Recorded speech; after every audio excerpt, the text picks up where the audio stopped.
नमस्कार, welcome to mentors ज्ञान।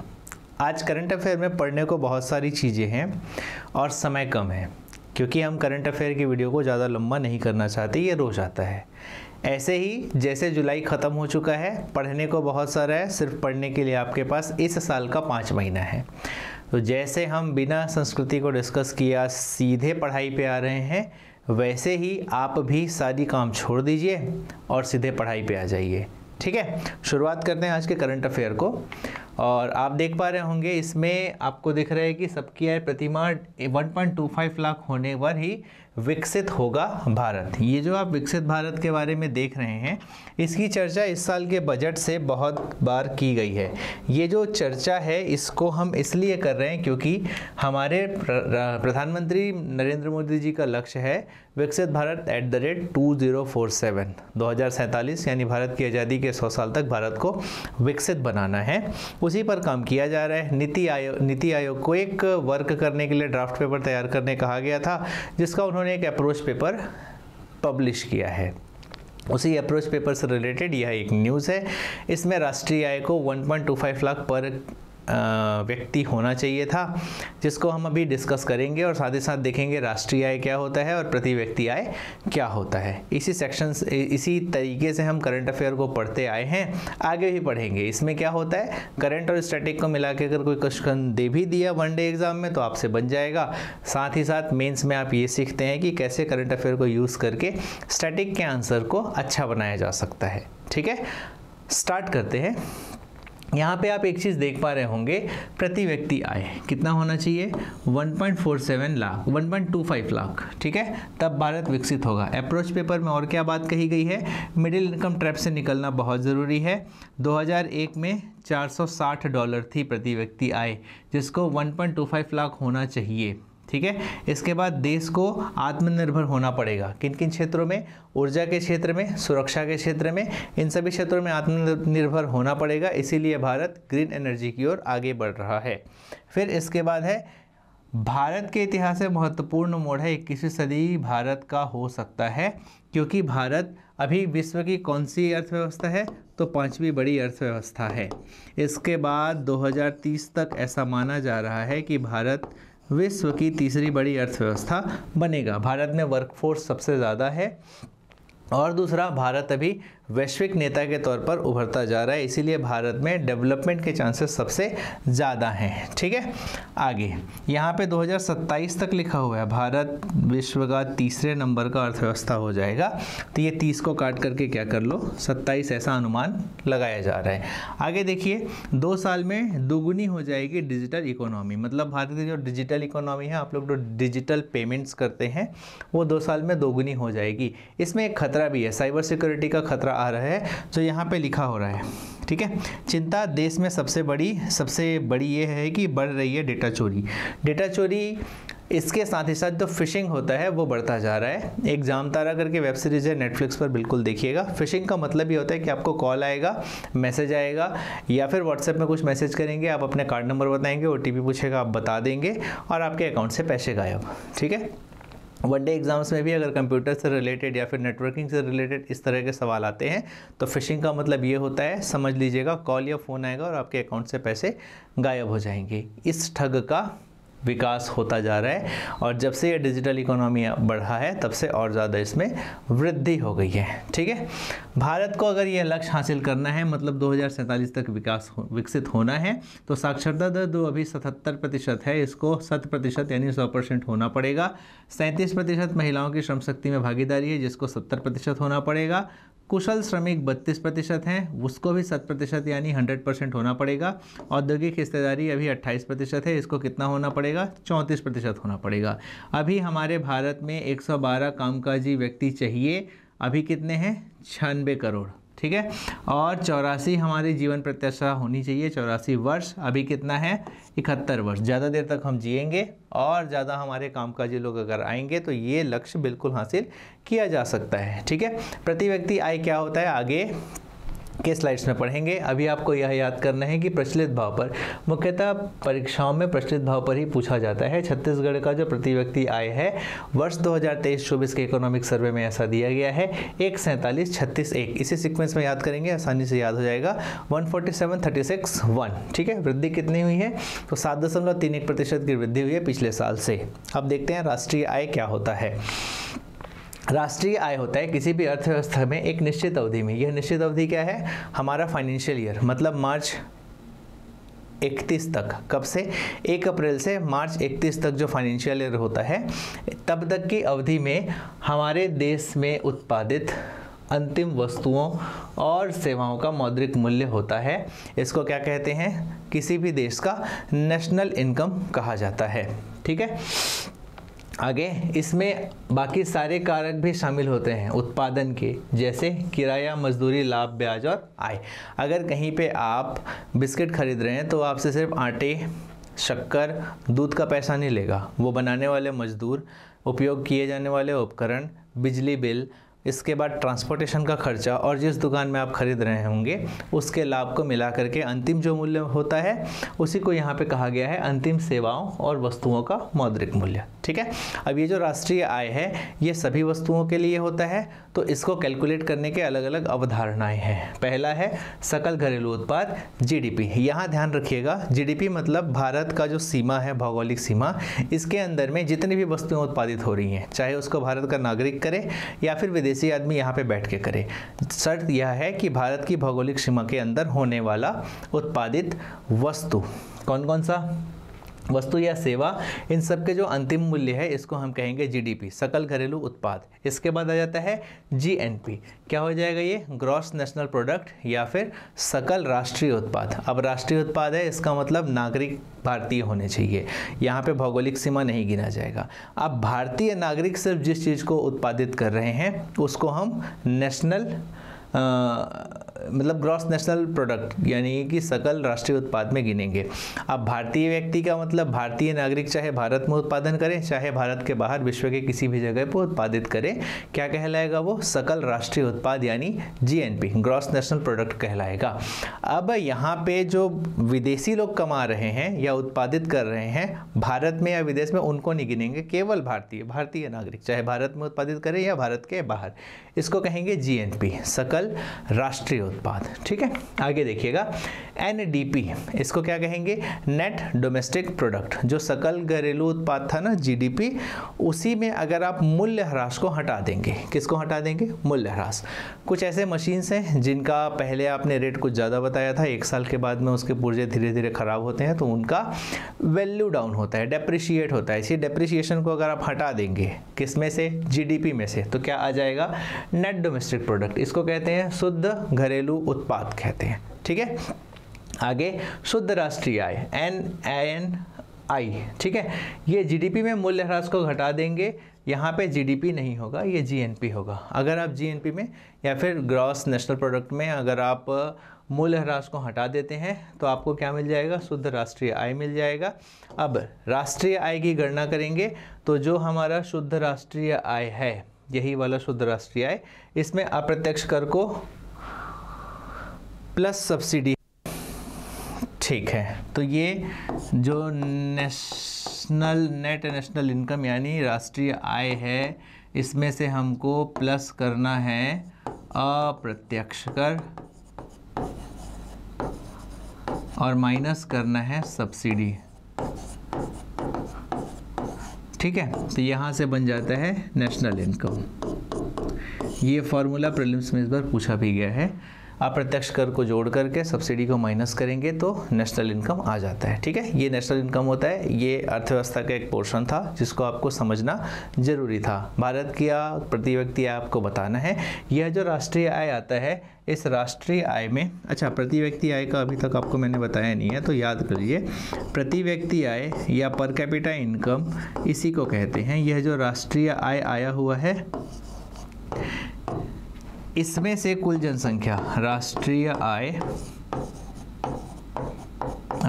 आय में से जनसंख्या, कुल जनसंख्या को अगर आप डिवाइड कर देंगे तो आपको क्या मिल जाएगा? प्रति व्यक्ति आय मिल जाएगा, ठीक है, आगे बढ़ते हैं। अब अल नीनो का भाई खोज लिया गया है। अल नीनो क्या होता है आगे के स्लाइड्स में पढ़ेंगे, बट यहाँ याद रखिएगा अल नीनो का एक जुड़वा भाई साइंटिस्ट को मिल गया है और अब बदलेगी आबो हवा। अल नीनो एक सा खतरनाक प्राणी है, प्राणी क्या कहेंगे, एक जलवायु कारक है जो डेवलप होता है और ये विश्व की जलवायु को प्रभावित करता है। जिस साल अल नीनो का प्रभाव होता है भयंकर गर्मी पड़ती है, ठीक है, इस साल प्रभाव हुआ था। आगे, छोटे क्षेत्र के बावजूद वैश्विक तापमान पर इसका व्यापक प्रभाव होता है, ठीक है। अब यहाँ पे दक्षिण पश्चिमी उपोष्ण कटिबंध प्रशांत क्षेत्र में ऑस्ट्रेलिया और न्यूजीलैंड की आगे की ओर यह उभरता है। अल नीनो कहाँ पे उभरता है, पेरू तट पर, और ये कहाँ पे उभर रहा है, ऑस्ट्रेलिया और न्यूजीलैंड के आगे की ओर पर। इसको कंट्रोल करना बहुत मुश्किल है, ठीक है। आगे देखेंगे कि अल नीनो कैसे विश्व के जलवायु पर प्रभाव डालता है। इसमें इंपॉर्टेंट एक ही था कि आपको अल नीनो समझाना था, एक्चुअल में अल नीनो होता क्या है, कहाँ से डेवलप होता है, कैसे होता है। इस तरह की चीज़ें आपके प्रीलिम्स के लिए बहुत इंपॉर्टेंट बन जाती हैं। अचानक बाहर से पूछ दिया, हम तो कभी पढ़े नहीं थे, ऐसा आप कहते हैं ना, वो इन्हीं जगहों से आता है, ठीक है। आइए पढ़ते हैं अल नीनो को, ठीक है। ये जो आप पेरू तट देख रहे होंगे, ये वर्ल्ड का मैप है, इसमें ये ब्राज़ील के बगल में यहाँ पे पेरू है, ठीक है। इसी पेरू तट से गर्म जलधाराएं ऊपर उठती हैं और ये प्रभावित करती हैं किनको, विश्व भर के जलवायु को, ठीक है। इधर कहीं भूमध्य सागर होगा, भूमध्य रेखा है, भूमध्य रेखा के आसपास में यह घटित होती है और पूरे विश्व के जलवायु को प्रभावित करती है। समझ में आ गई बात, गर्म जलधारा इधर उठेगी और ये प्रभाव करेगा उस साइड। अब ये पृथ्वी ऐसे गोल है तो उस साइड का मतलब इस एरिया को प्रभावित करता है, ठीक है। इसके आगे का एरिया यही है, क्योंकि पृथ्वी गोल है तो इधर से गर्म जलधाराएं उठेंगी और इस एरिया को प्रभावित करती हैं, जो भारत और बाकी पूरे विश्व के जलवायु को प्रभावित करता है। कैसे प्रभावित करता है, पहले तो अल नीनो के कंडीशन को समझ लेते हैं। देखिए, अगर नॉर्मल कंडीशन होता, ये होता हमारा पृथ्वी पेरू के तट वाला हिस्सा, ठीक है, तो नॉर्मल वहाँ पे क्या होता है, जो ट्रेड विंड्स हैं यानी व्यापारिक पवनें हैं वो ऐसे चलते हुए आती हैं, ठीक है। ऐसे चलते हुए आकर के यहाँ पर गर्म जल स्थित है, इस गर्म जल के कारण वाष्प बनेंगी, ऊपर जाएंगी, बारिश होगा, फिर ऐसे हो जाएगा, फिर यही व्यापारिक पवनें बन करके इसी जगह पर ऐसे गोल घूमते रहती हैं। होता क्या है अल नीनो में, अल नीनो में यह वाला जो क्षेत्र है यह गर्म होता है, ठीक है। तो ये गर्म जलधारा जो होती है वो बहते बहते इस डायरेक्शन में आ जाती है, पूर्व के साइड बहने लगती हैं। और जब ये पूर्व के साइड बहने लगती हैं तो व्यापारिक पवनें पहले क्या हो रही थी, यहाँ से ऐसे आती थी और यहाँ तक जाती थी और यहाँ पे गर्म होकर इधर बारिश करा देती थी। अब क्या होगा, व्यापारिक पवनें ऐसे आएंगी और ये गर्म जलधाराएं आगे बढ़ रही हैं ना, तो यहाँ पहुँच गई।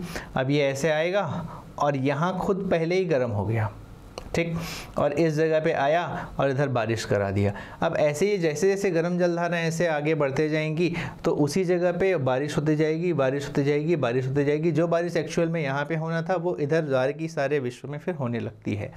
यह अल नीनो का प्रभाव रहता है, ठीक है। क्वेश्चन आया, शायद इस डायग्राम को बना करके आप समझा पाएंगे। अगेन फिर से इसी को और अलग तरीके से समझ लीजिए। इस जगह पे आया, ये जो ठंडा पानी है वो भी ऐसे करके आता है, समझ में आ रही है। यहाँ पे पानी गर्म है, हल्का होगा, ऊपर जाएगा। जो ठंडा पानी यहाँ का होगा वो ऐसे गोल घूम के इधर आ रहा होगा। इस जगह पे क्या होगा, पानी भाप बनेगा, ऊपर जाएगा, बारिश होगी, फिर ये व्यापारिक पवन बन के ऐसे ऐसे आएंगे। ऐसे नेचुरली होते रहता है, ठीक। अब ये गर्म जलधाराएं अगर ट्रैवल कर रही हैं और इधर आती हैं, ठीक है, तो क्या होगा जी, ध्यान दीजिएगा। इधर पे तो ठंडी हो भी, गर्म हो भी रही है, इंडोनेशिया के आसपास रेगुलर ऐसा होता था पहले, ठीक है। अब यहाँ पे ये गर्म होगी और इधर करके बारिश कराएगी। अब ये उल्टा होने लगता है, देखो ऐसे आया, बारिश कराया, फिर गर्म हुआ, बारिश कराया। क्यों, क्योंकि ये जो गर्म जलधारा थी अब इधर पूर्व की ओर आगे बढ़ के किसके आसपास आ गई, पेरू के तट पर आ गई है। इसीलिए पिछले वाले मैप में मैं आपको समझाया था कि गर्म जलधाराएं इधर कहीं पेरू के तट पर आ जाती हैं, जिसके कारण यहीं पे ही बारिश होने लग जाता है, ठीक है। तो वार्म हुआ और इस जगह से मॉइस्ट एयर बना और फिर से यहाँ से बारिश हो गई, ठीक। जो एक्चुअल में इस जगह पे बारिश होनी थी वो अब इधर होने लगी है। और जैसे जैसे ये जलधारा आगे आकर पेरू के तट तक टकराती है तो इस डायरेक्शन में भी बारिश होने लगती है और ये पूरे पृथ्वी को के जलवायु को प्रभावित करता है। देखते हैं कैसे प्रभावित करता है। पहले तो अल नीनो क्या है, तो महासागर पेरू के निकट समुद्र के तट पर गर्म होने के कारण जो घटना उत्पन्न होती है उसको अल नीनो कहते हैं। दक्षिण अमेरिका के पश्चिमी तटीय क्षेत्र पेरू लिखा हुआ है, गलत है, पेरू और इक्वाडोर के समुद्री मछुआरों द्वारा प्रतिवर्ष क्रिसमस के आसपास यह घटना देखी जाती है। इस शब्द का इस्तेमाल उष्णकटिबंधीय क्षेत्र में केंद्रीय और पूर्वी प्रशांत महासागर के सतही तापमान में कुछ अंतराल पर असामान्य रूप से होने वाली वृद्धि और इसके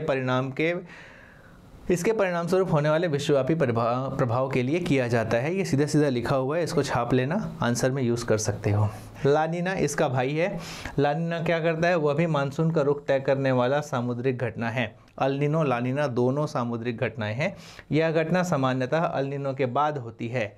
अल नीनो हुआ था, हो सकता है अगले साल ला नीना होगा। उल्लेखनीय है कि अल नीनो में समुद्र की सतह का तापमान बहुत अधिक बढ़ जाता है और ला नीना में क्या होता है? समुद्र के सतह का तापमान बहुत कम हो जाता है। तो जैसे अल नीनो में हो रहा था उसका उल्टा होगा, प्रभाव दोनों जलवायु पर डालते हैं। ठीक है, आगे देखिएगा।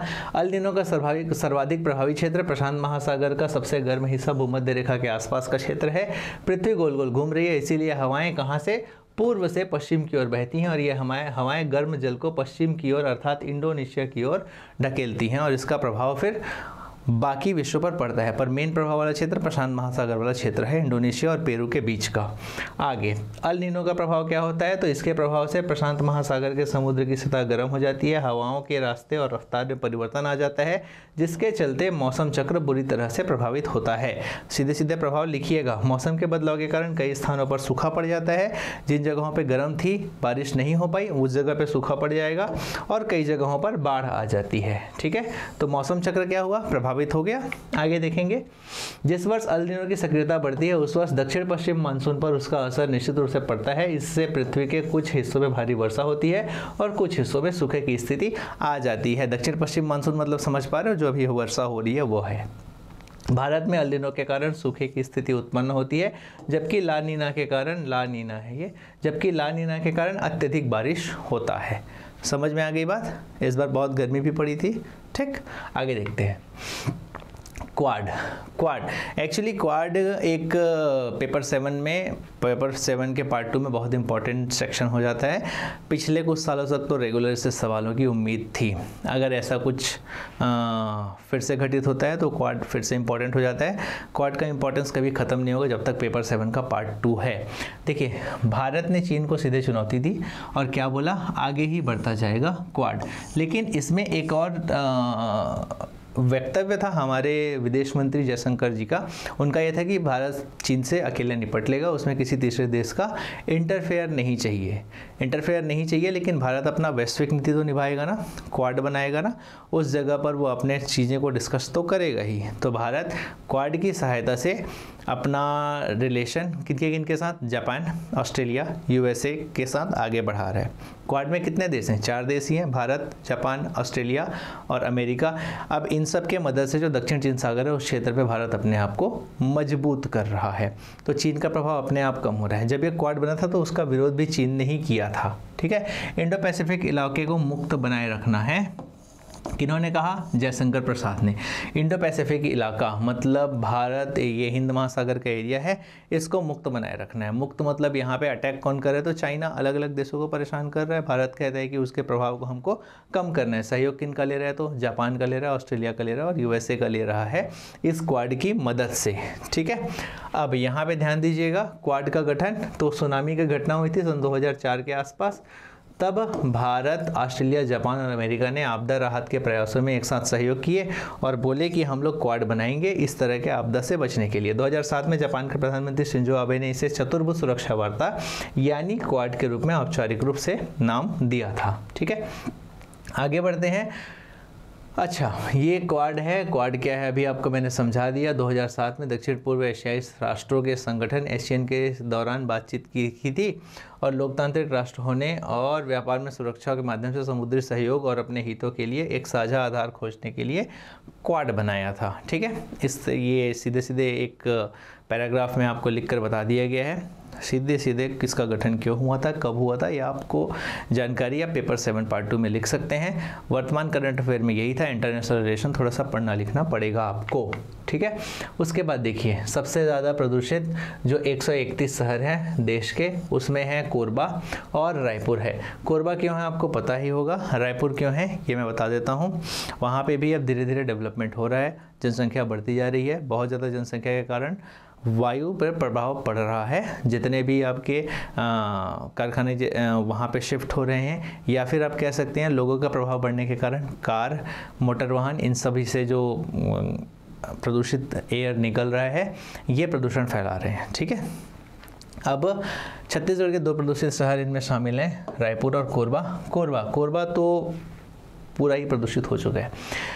खैर, जो कोरबा के रहने वाले हैं उनको पता होगा कि वहाँ पे नॉर्मली अगर आप पैर धो करके आते हैं और अपने आंगन में थोड़ी देर चल भी लेंगे तो आपका पैर वापस काला हो जाएगा, इतना राखड़ गिरता है कोरबा में, ठीक है। इसका कारण है वहाँ पे बहुत सारे पावर प्लांट्स हैं, चाहे वो एनटीपीसी का पावर प्लांट कह लें या फिर छत्तीसगढ़ राज्य विद्युत मंडल का पावर प्लांट कह लें, कोरबा में है। वहाँ पे कई ऐसे प्राइवेट पावर प्लांट्स भी हैं।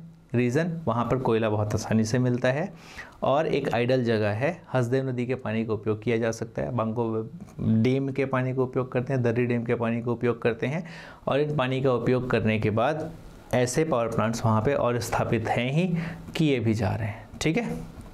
इसीलिए कोरबा प्रदूषित एरिया है। हाँ, कुछ वायु प्रदूषण के मानक हैं जिनको अप्लाई किया जा सकता है। इन्हीं मानक के आधार पर वायु प्रदूषण कितना हो रहा है इसको भी जांचा जाता है। पर इससे पहले उन सभी मानकों या फिर जो हमारा एनजीटी है, नेशनल ग्रीन ट्रिब्यूनल, ठीक है, राष्ट्रीय हरित प्राधिकरण जो है, जिसका गठन हुआ था 18 अक्टूबर सन 2010 को, इसके अलग अलग नियमों को मान करके इस प्रदूषण को कम किया जा सकता है। दिल्ली सबसे प्रदूषित शहर माना जा रहा था भारत में, जिसने वर्क किया और वर्क करने के बाद वहाँ पे कम हुआ है, ठीक है, वायु प्रदूषण। तो हमारे छत्तीसगढ़ के 2 शहर जो कोरबा और रायपुर हैं, इनमें भी ऐसा काम किया जा सकता है। इम्पॉर्टेंट फैक्ट बन जाता है किसके लिए, वनडे एग्ज़ाम्स के लिए, मेंस जैसे सवाल या फिर सब्जेक्टिव सवाल के लिए एयर क्वालिटी इंडेक्स को पढ़ना ज़रूरी है। देखते हैं वायु गुणवत्ता सूचकांक, इसको कौन जारी करता है आपको बताना है कमेंट में, ठीक है। अब वायु गुणवत्ता सूचकांक में क्या किया जाता है, हवा में मौजूद 8 प्रकार के प्रमुख प्रदूषकों के उत्सर्जन को मापकर प्राप्त किया जा सकता है। मेरी बात ध्यान से सुनना, वायु प्रदूषण से रिलेटेड अगर मेंस में एक क्वेश्चन आ जाए और उसमें ये पूछे कि यहाँ पर 6 जहरीले प्रदूषक जो होते हैं, 6 प्रमुख प्रदूषकों को लेकर के AQI यानी वायु गुणवत्ता सूचकांक जारी किया जाता है, और आप बाद में बोलेंगे बहुत बाहर का आ गया, इतना कठिन आ गया था। कुछ कठिन नहीं आया था, ये पढ़ना पड़ेगा आपको, इस तरह से ऐड करके पढ़ना पड़ेगा, तभी आप CGPSC के लायक बन रहे हो।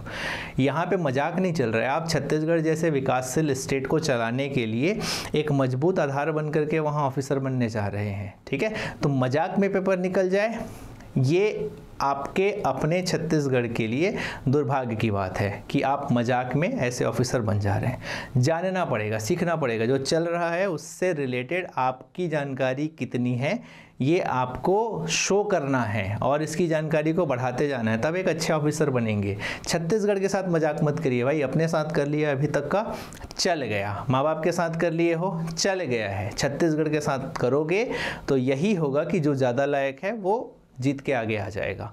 समझ में आ गई बात? कम से कम अपने राज्य की इज्जत करो। 8 प्रमुख प्रदूषकों के उत्सर्जन को मापक मानकर किया जाता है। पार्टिकुलेट मैटर, जिसमें PM 2.5 और PM 10। पार्टिकुलेट मैटर आपको पता होगा किसको कहते हैं। तो ये जो पार्टिकुलेट मैटर है, इन्हीं के आधार पर वायु प्रदूषण को कैलकुलेट किया जाता है, ठीक है। लाइट गोल हो गया, इसीलिए हो सकता है आपको विजिबिलिटी में कुछ डिफरेंस देखने को मिल रहा होगा, पर हम कंटिन्यू करेंगे, ठीक। तो ये आप नोट कर लीजिए, देख पा रहे होंगे हर घंटे इसका रीडिंग नोट किया जाता है और वायु की गुणवत्ता मापी जाती है। राष्ट्रीय वायु गुणवत्ता सूचकांक AQI भी भारत का शुभारंभ किया जाता है 17 दिसंबर सन 2014 को नई दिल्ली में पर्यावरण मंत्री श्री प्रकाश जावड़ेकर के द्वारा स्वच्छ भारत अभियान के तहत AQI जारी किया गया था। याद रहेगा आपको, ठीक है। इसको सीधे सीधे नोट करिएगा और डायरेक्ट इसको याद करना है, ठीक है। आगे बढ़ते हैं। ये एक चार्ट आप देख पा रहे होंगे जिसमें AQI 0 से लेकर के 500 तक आपको दर्शाया गया है। इसका पहले तो स्क्रीनशॉट ले लेना, ज़्यादा कठिन शब्द में नहीं दिया गया है, और इसको पढ़ लेना। स्क्रीनशॉट लेने के बाद पढ़िए, क्योंकि लाइट गोल होने वाला है। हम बहुत ही जल्दी इस वीडियो को ख़त्म करने की ओर बढ़ रहे हैं, ताकि ये आप तक पहुंच जाए इन्फॉर्मेशन। वैसे भी 3-4 रीटेक लिए जा चुके हैं आप तक ये वीडियो को पहुंचाने के लिए। आज लाइट की स्थिति ऐसी है, अगले बार कोशिश करेंगे कि ऐसी स्थिति ना बने। ठीक है, इसको नोट कर लीजिएगा। सीधे सीधे AQI जितना होगा और उसके हिसाब से प्रदूषण का स्तर क्या है ये आपको बताया जाएगा। ठीक है, इसके आगे कुछ नहीं है। Thank you. करंट अफेयर का आज का वीडियो देखने के लिए बहुत बहुत धन्यवाद। इस जगह पे जो चीज़ें आपको बताई गई हैं ये डेफिनेटली आगे आने वाले एग्ज़ाम्स में आपके काम आएंगी। ठीक है, तो पढ़ते रहिए। कल वीडियो जैसे पहले आता था वैसे ही बिल्कुल आएगा। कुछ स्टार्टिंग में हम कल्चरल डिस्कस करेंगे और लास्ट में कल्चरल डिपार्टमेंट की कोई एक प्रस्तुति देखेंगे जो कि आपको छत्तीसगढ़ के बारे में बताएंगे। ठीक है, शुक्रिया, बहुत बहुत धन्यवाद।